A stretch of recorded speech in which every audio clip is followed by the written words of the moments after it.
Okay. So, feminism has done a lot for women in the past, like giving them the right to vote and the right to own property.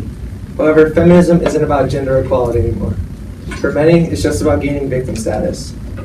Women have equal rights now, so why is feminism still around?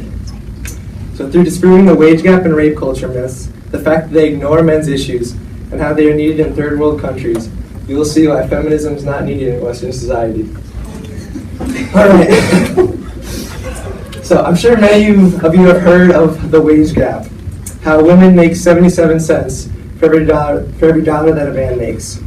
However, according to Market Watch in 2014, this is not true. Women do not make 77 cents for every dollar that a man makes. This study does not take into account the number of hours worked, the fact that women on average choose lower paying jobs than men, and the time off work. It only averages men and women who work 35 hours or more. For example, men on average work 40 hours a week, while women on average only work 35. Also, more women take English literature and gender studies, which are lower paying jobs, while more men take engineering, technology, and physics, which are higher paying jobs. I'm not saying that a woman can't be an engineer or a man can't master in gender studies. I'm just saying that more men and women choose these certain careers. So another myth is the rape culture. A rape culture, according to a magazine called Commentary in March of 2015, is a culture that normalizes and condones rape.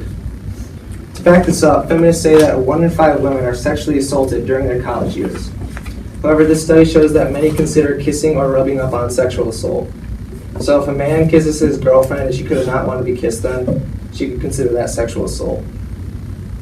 A recent study shows that 0.61% of college women were raped. However, feminists ignore this number because it does not fit their agenda. I think we can all agree that the number should be 0, but the number is not as high as feminists claim. Part of the definition of rape culture is that rape is condoned. However, rape is not condoned at all. Accused rapists are guilty until proven innocent. There have been many cases where a man is accused of rape and instantly his life is ruined. He's thrown out of whatever college he's in, loses whatever scholarship he has. There have also been many cases where a woman regrets sex, so she says that it is rape. So the man that she accuses is innocent, but that can still ruin his life.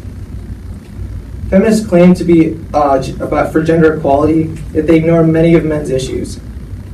According to a website called Quillette, there are many stats that are not in favor of men, like how men are 4 times more likely to die by suicide, how men receive 63% longer prison sentences for similar crimes, or how men make up 62% of the homeless population and are 9 times more likely to die homeless.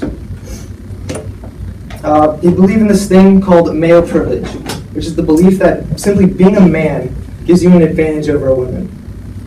While women are more likely to be a victim of things like rape and domestic violence, men are more likely to be a victim of things like homelessness, poverty, academic failure, gun violence, and involvement in the criminal justice system.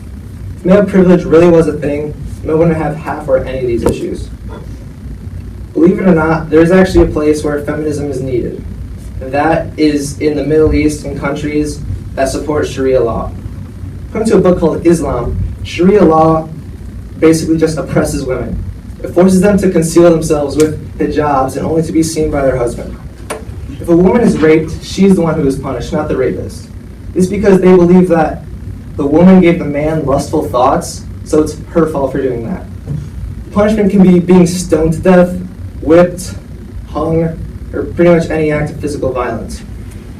According to the Quran, which is basically the Islamic Bible, it says that men should get 2 times the inheritance that women do. If that's not inequality, I don't know what is. According to the Pakistan Institute of Medical Sciences, it said that over 90% of Pakistani wives were beaten or sexually abused. But yeah, the Western women are the victims, right? Feminists don't acknowledge this and continue to say that Islam is a religion of peace, despite the overwhelming evidence against it. So after disproving the wage gap and rape culture myths, feminists' ignorance towards men's issues, and how there are real oppressed women in the Middle East, I think we can all say that feminism is not needed in Western society. Feminists need to stop playing the victim and go help women who are actually oppressed. We should be for gender equality. We should not be for feminism.